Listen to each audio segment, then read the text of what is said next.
This is our first PowerPoint or presentation on market failure, and today we're looking at negative and positive externalities and understanding the problem. If you see the picture here, this is a perfect example of a negative externality where we've got someone who is driving a car and is polluting and is negatively affecting a third party.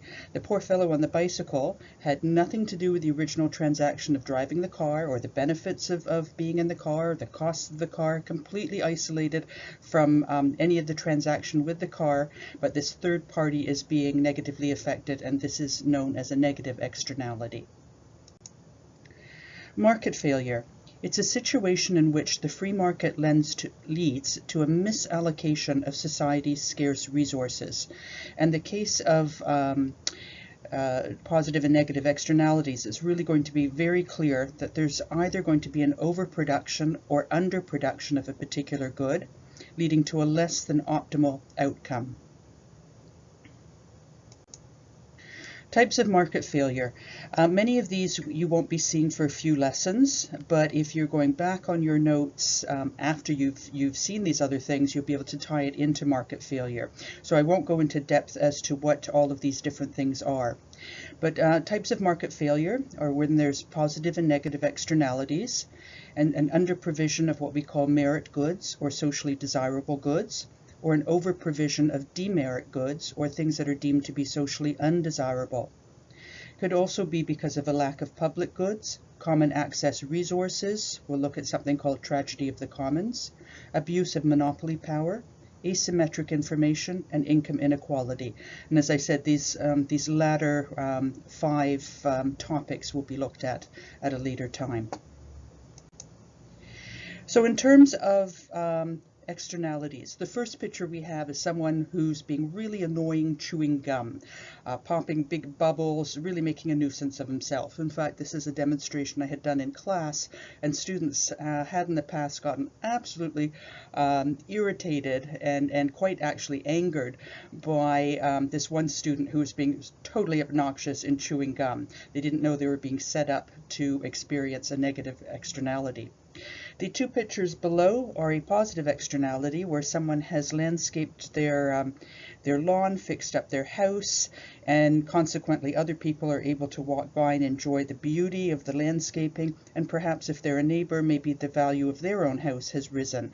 So that's a positive externality because people who had nothing to do with the original transaction are benefiting by this person having landscaped.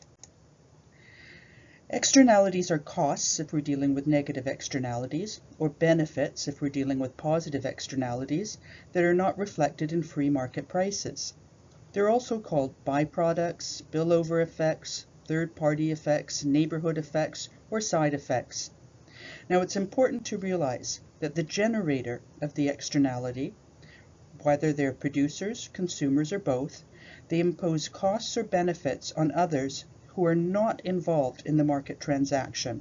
So again, imposed on a third party who had nothing to do with the original transaction. So if this chemical pollution plant were next to you or next to where you worked, there would certainly be various externalities, and we could see that it could be because it's visibly unsightly, or you might be getting ill from whatever it's spewing off in terms of either effluents or what it's putting into the air. Cycling is thought to contain positive externalities. So if we thought of benefits to you, and let's assume that you are not a bicyclist, but how would you benefit by other people bicycling, and particularly other people, let's say, bicycling en masse? Well, there could be less pollution, less traffic, less noise, a healthier population with lower health care costs, numerous benefits to you who's, let's say, not partaking in this activity. How would you benefit?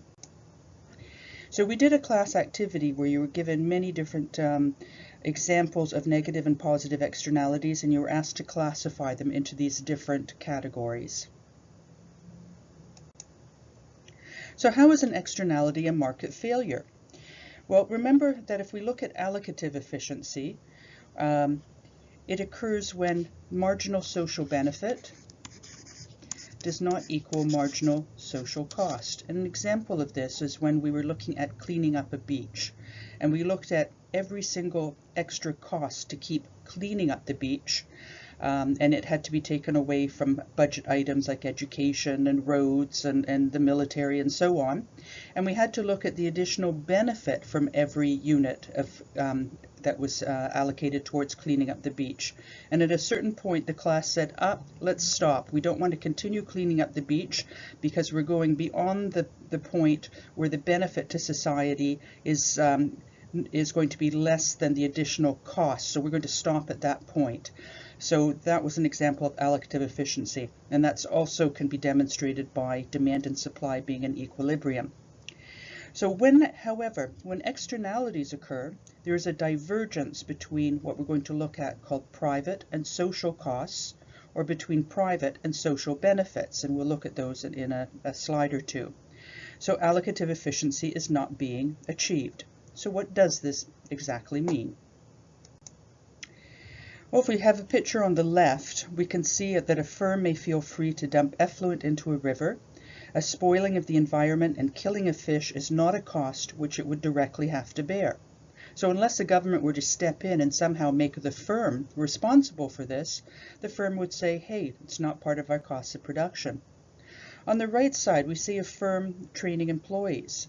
Now this benefits society and the employees' future employers. So if they were to move firms, they would be giving an added benefit to their new employers because of all of their skills. Let's look at a negative externality of production. This occurs when production of a good or service creates external costs that are forced upon third parties. So examples are pollution, traffic congestion, changing landscape.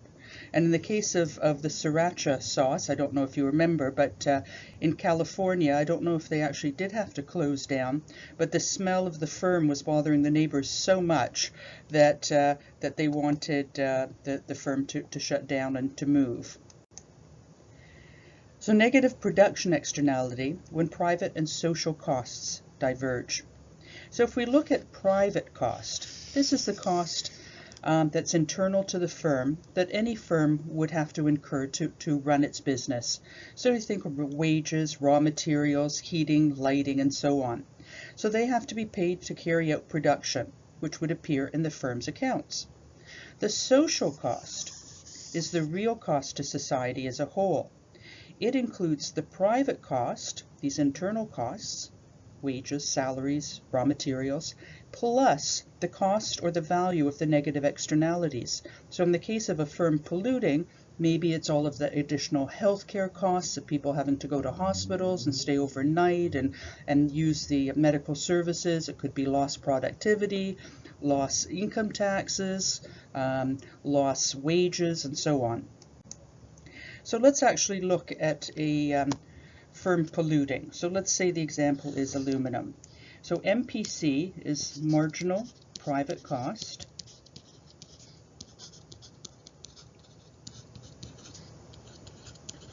And just as a reminder, those are things like wages, raw material, rent, etc. Marginal social cost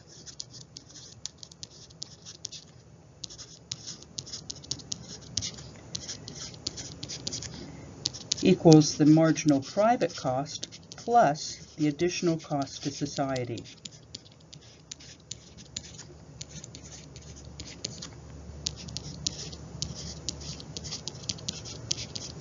So we could say healthcare, etc.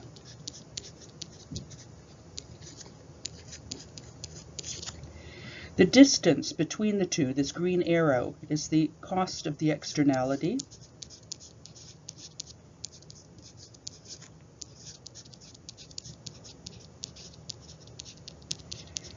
So just as an example, let's say this firm polluting actually imposed a cost to society of, let's say, $2 million in additional healthcare costs and lost wages and so on.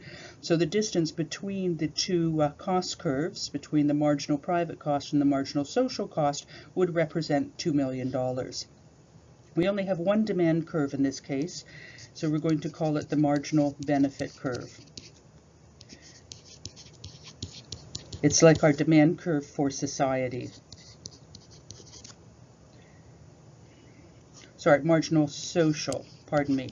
So it's like our benefit to society, our demand curve for society. We see that if the market is left to its own devices, so we're going to look at, let me pick another color, let's say green.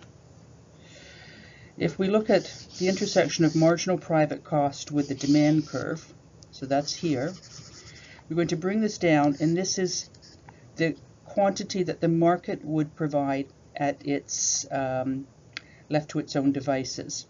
If we take into account, however, the marginal social cost and all of those additional costs to society, then we see that ideally we would be operating here.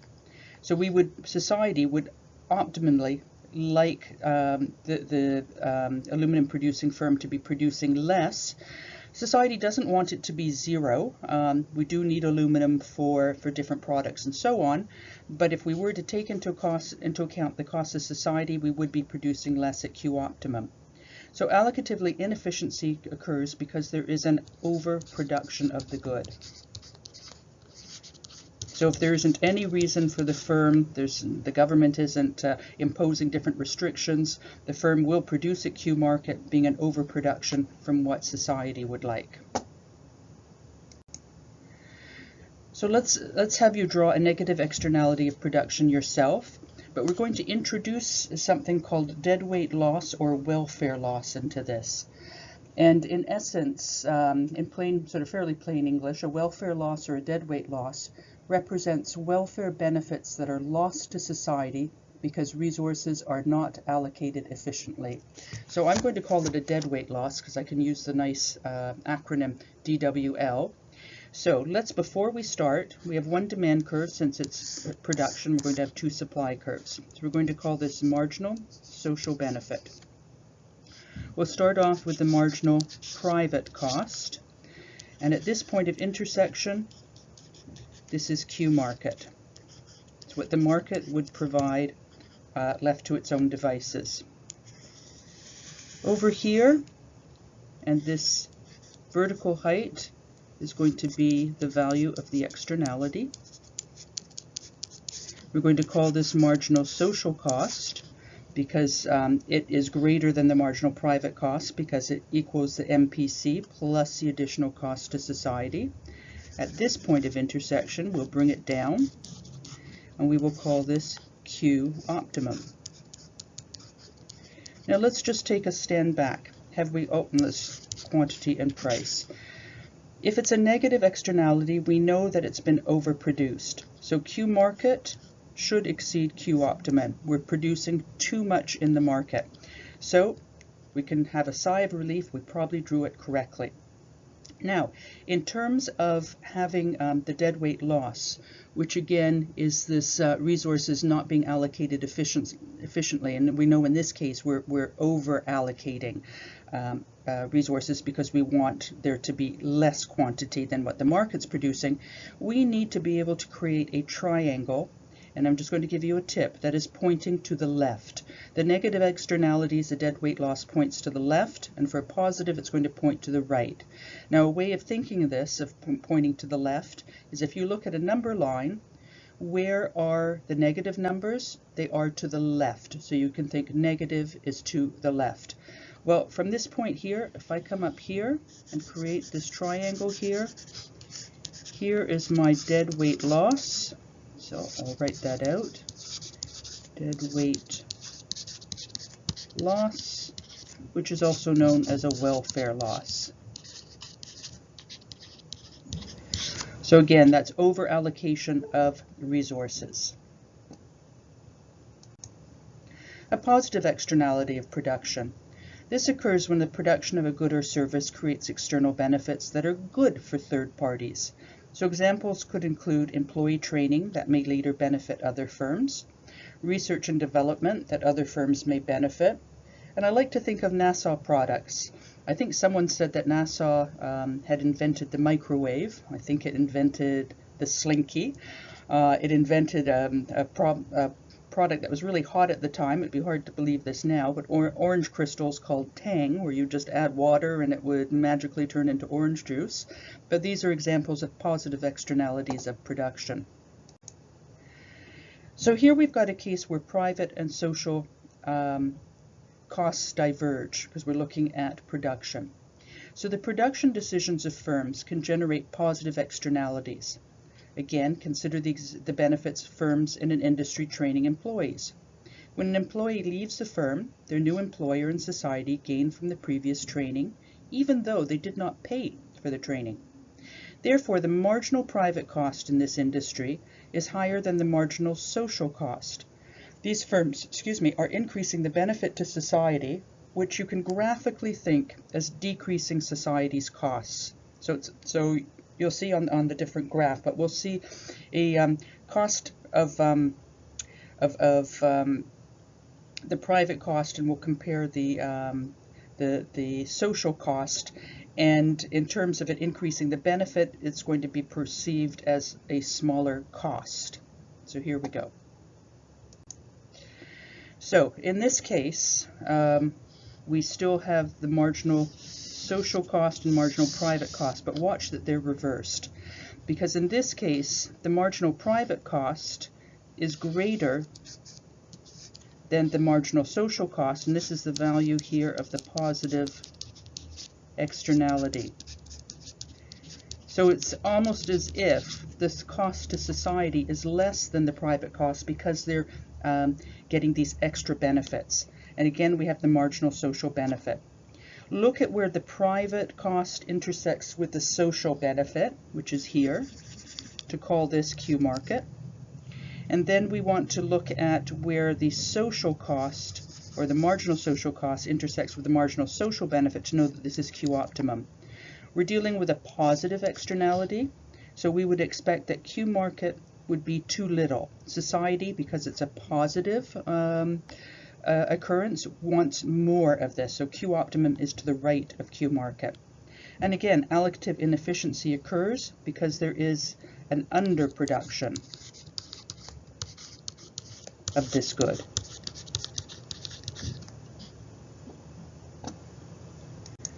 So again, we're going to draw our own. We're going to start off with marginal social benefit, marginal private cost.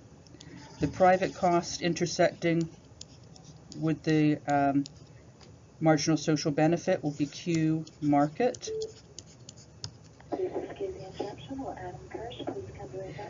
We know that the cost curve for society will be less than the marginal private cost because they're getting this additional benefit to society, so it will be to the right, just like any supply curve shifting.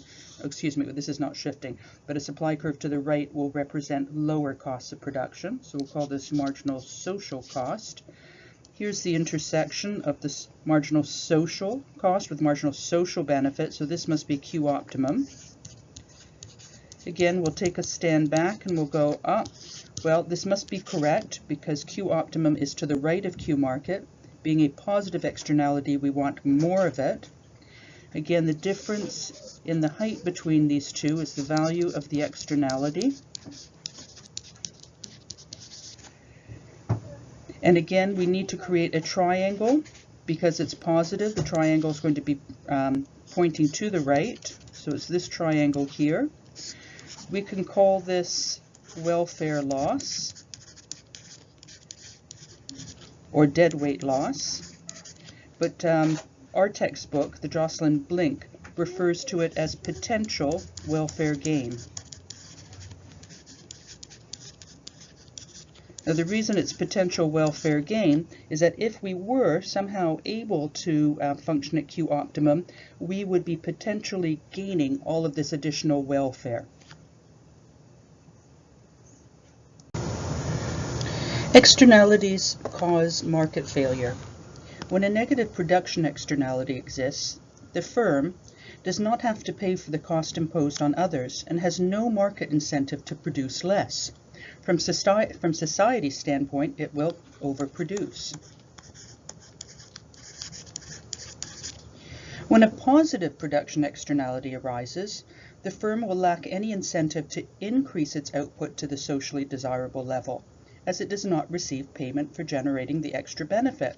The good is therefore underproduced.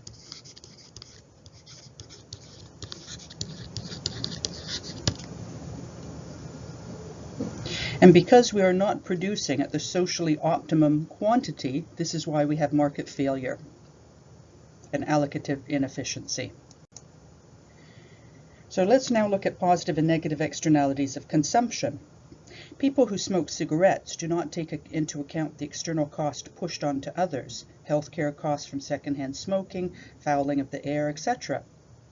And education has many benefits to third parties, such as society, future employers, etc. So negative externalities of consumption. Many things when consumed by individuals adversely affect third parties. For example, cigarette smoking and secondhand smoke, cars and air pollution, loud music, and even bubblegum. In such cases, the marginal social benefit will be less than the marginal private benefit.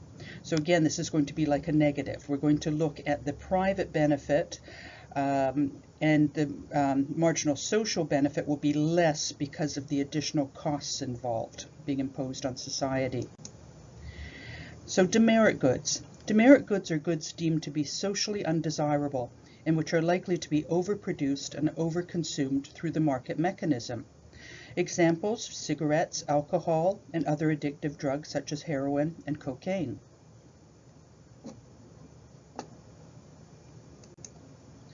So let's look at a negative externality of consumption, the example being cigarette smoking. So in this case, we have one cost curve. We have the marginal social cost curve.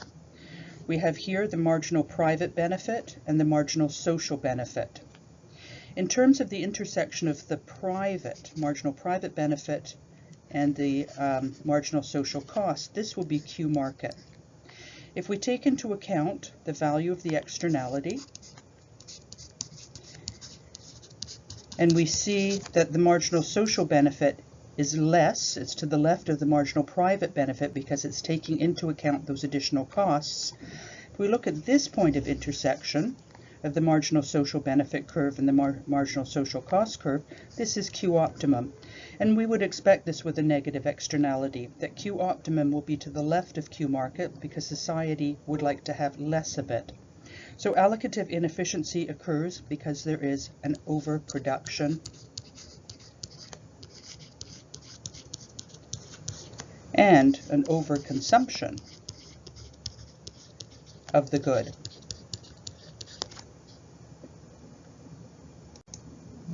So let's draw our own negative externality of consumption and bring in the deadweight loss or welfare loss into this situation. So we know that we're going to be dealing with being consumption, we'll have two demand curves. So let's start off with marginal private benefit. And since we only have one supply curve, we'll call this marginal social benefit. The intersection of the private curve with the social curve, this will be Q market. Because it's negative, a negative externality, we will have a smaller benefit because we're taking into account the costs, these being the costs of the externality, the difference in the curves. This is the marginal social benefit, and we bring this down, and this is Q optimum. So again, we see that society would like less, so it looks like we've drawn it correctly. Being a negative externality, our deadweight loss needs to point to the left, and we need to have a triangle pointing to the left. I can see it right here. So this is considered our deadweight loss, our over-allocation of resources. Again, Q and P. Train services are often provided by government, as they are argued to offer positive externalities compared to other forms of transportation.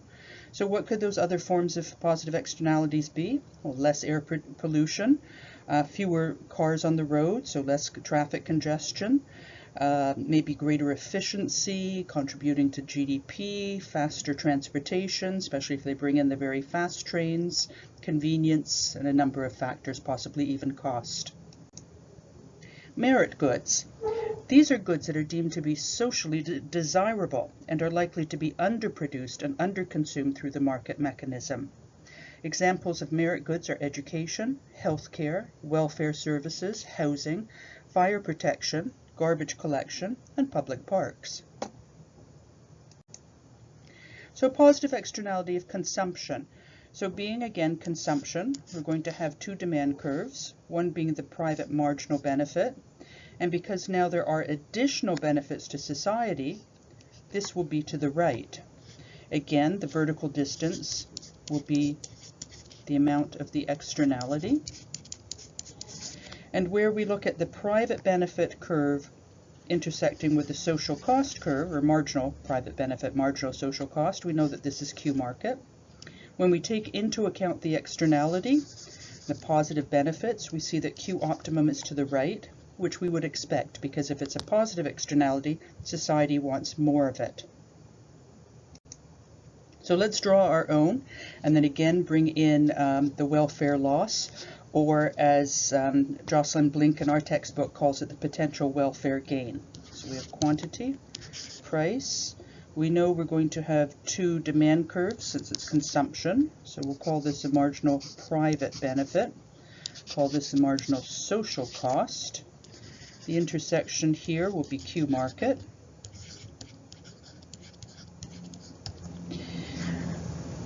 The benefit curve to society will be greater, so we'll draw it to the right, marginal social benefit, marginal social benefit. This intersection we will call Q optimum. Have we drawn it correctly? Well, it looks like it, because society wants us to produce more than the market would left to its own devices. We know that the vertical distance between the two is the value of the externality. And being a positive externality, we need to point a triangle pointing to the right, to, just like positive numbers on the number line go up to the right. So a triangle pointing to the right, we can create one right here. So we could call this deadweight loss, but I sort of like what the Jocelyn Blink textbook calls potential welfare gain.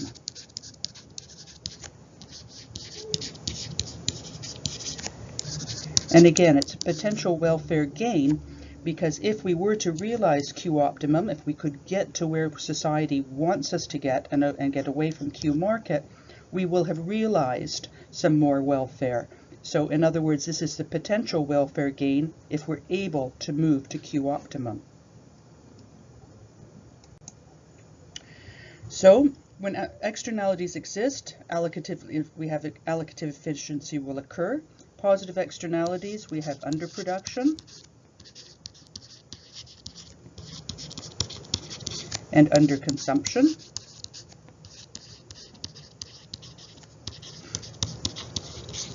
And for negative externalities, we have overproduction and overconsumption.